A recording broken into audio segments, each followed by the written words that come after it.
The roar of Formula One engines has thrilled millions, but behind the glamour lies a dark history of tragic crashes that forced racing safety to evolve. These 5 catastrophic accidents didn't just claim lives, they rewrote safety rules and saved countless drivers. If you're ready to witness F1's darkest moments, hit that like button and let's begin. Ayrton Senna, the day Formula One stood still. The first day of May, 1994 dawned like any other race day at Imola, but it would end as the darkest day in Formula One history. Ayrton Senna, the Brazilian racing legend and 3-time world champion, arrived at the San Marino Grand Prix carrying the weight of a sport in crisis. Just 24 hours earlier, he had witnessed rookie driver Roland Ratzenberger perish during qualifying sessions, and the shadow of death already hung heavy over the Autodromo Enzo Edino Ferrari. As the race began under clear Italian skies, Senna's Williams FW16 immediately took the lead, the distinctive Rothmans livery cutting through the air at breathtaking speeds. But on lap 7, as he approached the notorious Tamburello corner, a flat-out left-hand kink that drivers took at nearly 190 miles per hour, something went catastrophically wrong. The car suddenly snapped straight instead of turning, its sophisticated electronic systems failing at the worst possible moment. The violent impact with the concrete wall at 135 miles per hour was so severe it ripped the right front wheel from its suspension assembly and sent it flying back into the cockpit. What happened next would become the most analyzed moment in motorsport history. A suspension component pierced Senna's helmet visor, causing massive head trauma that would prove fatal. As emergency crews scrambled to the scene, the world watched in horror through live television broadcasts that captured every terrifying second. The medical helicopter that transported Senna to Bologna's Maggiore Hospital became a symbol of hope for millions of heartbroken fans. But the devastating truth was already clear to those who saw the crash footage. The aftermath of Senna's death triggered the most comprehensive safety overhaul in Formula One history.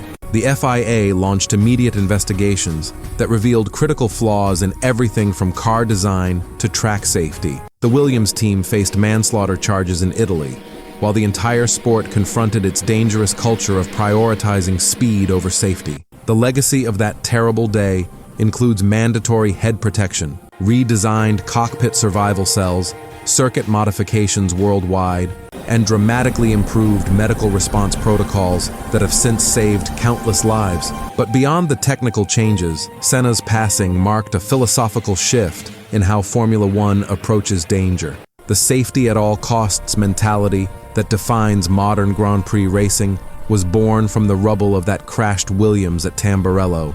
Every time a driver walks away from a high-speed crash today, they owe a debt to the legendary Brazilian whose tragic death forced the sport to grow up and prioritize human life over entertainment. Senna's legacy continues to save lives in Formula One today. Share this story to honor his memory and the safety innovations his tragedy inspired. Jules Bianchi, the accident that forced F1 to face its vulnerability. For 9 long years after Senna's death, Formula One operated under the illusion of invincibility, believing the safety revolution had eliminated the risk of fatal accidents. That dangerous complacency shattered on October 5, 2014, when Jules Bianchi, the brightest young talent of his generation and Ferrari's future star, suffered a catastrophic crash at Japan's Suzuka circuit that would ultimately claim his life. The 2014 Japanese Grand Prix was unfolding under treacherous conditions, with typhoon weather drenching the legendary Figure 8 circuit. As Adrian Sutil's Sauber sat stranded in the runoff area after his own accident, race director Charlie Whiting deployed double yellow flags, but controversially kept the safety car in the pits. Bianchi's Marussia MR03, struggling with poor visibility and aquaplaning issues, suddenly lost control at the Dunlop curve and slid at 120 miles per hour directly into the crane recovering Sutil's car.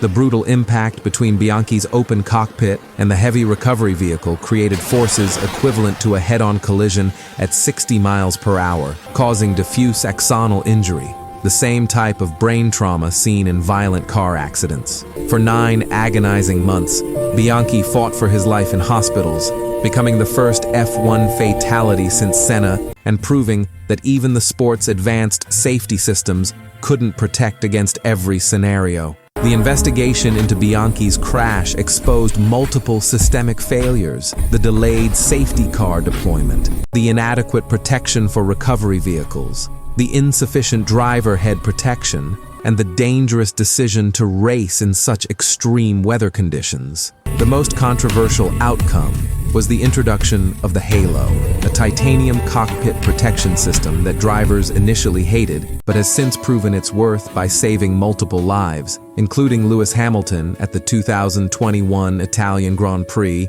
and Zhou Guanyu at Silverstone 2022. Bianchi's tragedy served as a painful reminder that in Formula One, safety is a continuous evolution rather than a final destination. His death forced the sport to confront new vulnerabilities and innovate solutions that have since become the gold standard in motorsport protection worldwide. The Halo device that protects every F1 driver today exists because of Jules Bianchi's tragedy. Subscribe now for more stories of how racing safety continues to evolve. Niki Lauda, the inferno that forged a champion's legacy. Before he became the legendary figure immortalized in film and revered as F1's ultimate survivor, Niki Lauda was just another driver pushing the limits at the most dangerous circuit in history. The Nürburgring Nordschleife, known as the Green Hell for good reason, claimed many victims in its time, but none more famous than the Austrian Ferrari driver, whose near-fatal accident on August 1st, 1976,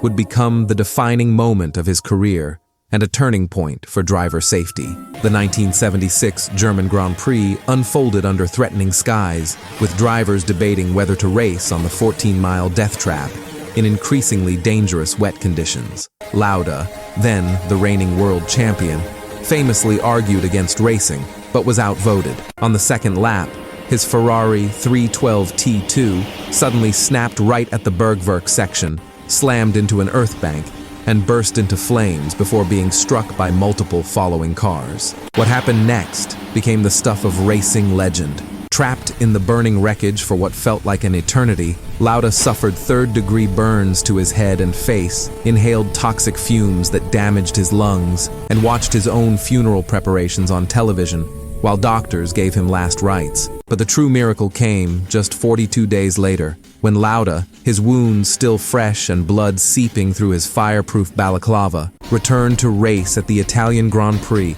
in one of the most courageous comebacks in sports history.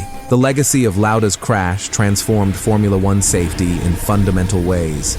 Fire-resistant racing suits became mandatory, cockpit design was overhauled for quicker escapes, circuit medical facilities were dramatically improved, and the dangerous Nürburgring was eventually removed from the F1 calendar. But perhaps most importantly, Lauda's survival and return proved that safety improvements didn't have to mean compromising the sport's essence. They could coexist with the thrill of competition that defines championship racing. Subscribe now for more powerful F1 stories of tragedy and triumph. Gilles Villeneuve, the crash that broke Ferrari's heart. In the annals of Formula One history, few drivers captured the imagination of fans like Gilles Villeneuve. The flamboyant Canadian with the never-lift attitude and breathtaking car control represented everything exciting about 1980s Grand Prix racing, which made his tragic death at Belgium's Zolder circuit on May 8, 1982, all the more devastating for the Ferrari team and the entire sport. The final qualifying session for the 1982 Belgian Grand Prix saw Villeneuve pushing his Ferrari 126C2 to the absolute limit, determined to beat his teammate Didier Pironi's time after their controversial falling out at the previous race. As he approached the high-speed Terlemenbocht corner at nearly 140 miles per hour, Villeneuve encountered the slower car of Jochen Mass and made a split-second decision to overtake on the right. What happened next was the perfect storm of racing tragedy. Mass moved right to let him pass, just as Villeneuve touched his March Engineering car's rear wheel. The violent contact sent Villeneuve's Ferrari cartwheeling through the air, the unrestrained driver being thrown from the cockpit and landing in the catch fencing some distance from the wrecked chassis. The brutal impact caused fatal neck injuries that killed him instantly, stunning the paddock community and leaving Ferrari principal Marco Piccinini to deliver the heartbreaking news to Villeneuve's wife. The investigation into Villeneuve's death revealed critical safety oversights that seem unthinkable by modern standards. Drivers weren't required to wear seatbelts during qualifying. Head protection was virtually non-existent. Crash barriers were inadequate, and track design prioritized speed over safety. The immediate changes included mandatory seatbelt use at all times, stronger cockpit construction, improved crash barriers, and stricter track certification processes that eventually eliminated dangerous circuits from the F1 calendar. Villeneuve's legacy lives on not just in the memories of his spectacular drives, but in every safety regulation that protects today's drivers from suffering similar fates. His death marked the end of the cowboy era in Formula One and the beginning of a more professional approach to driver protection that continues to evolve today. Gilles Villeneuve's racing spirit lives on in modern F1 safety standards. Share this story to honor the legendary drivers we've lost too soon. Roland Ratzenberger, the forgotten tragedy that set the stage. In the shadow of Ayrton Senna's legendary status, the tragic death of Roland, Ratzenberger often gets overlooked in the history of Formula One safety. But the Austrian rookie's fatal crash during qualifying for the 1994 San Marino Grand Prix was the critical first domino in the sequence of events that would ultimately transform racing safety forever. On April 30th, 1994, Ratzenberger became the first F1 fatality in 12 years, breaking what many believed was a permanent safety barrier in modern motorsport. Driving for the underfunded Simtech team, Ratzenberger was fighting to qualify for only his third Grand Prix when he damaged his front wing on the previous lap.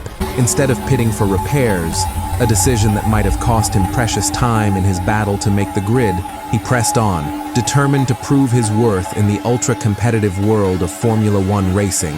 As he approached the high-speed Villeneuve corner, ironically named for another fallen hero, the damaged front wing suddenly failed, sending his car straight into the concrete wall at nearly 190 miles per hour.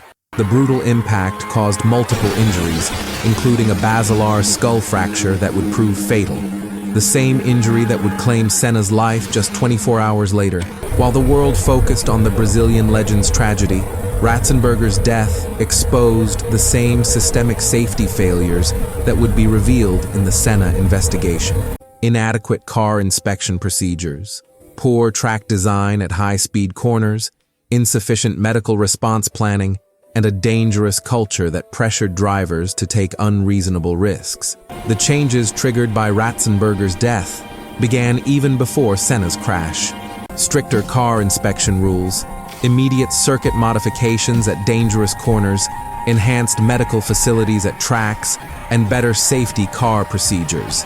But his greatest legacy might be the psychological impact his death had on other drivers, particularly Senna, who was visibly shaken by the accident and reportedly considered withdrawing from the race.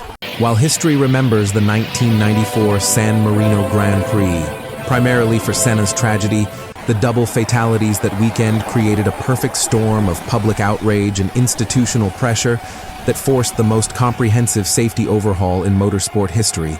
Ratzenberger's death proved that no driver was safe, regardless of talent or experience, and that the sport had become complacent about dangers that still lurked in every high-speed corner. Remember both tragedies at Imola that changed Formula One forever. Share this video to ensure these crucial safety lessons are never forgotten by future generations of racing fans and drivers.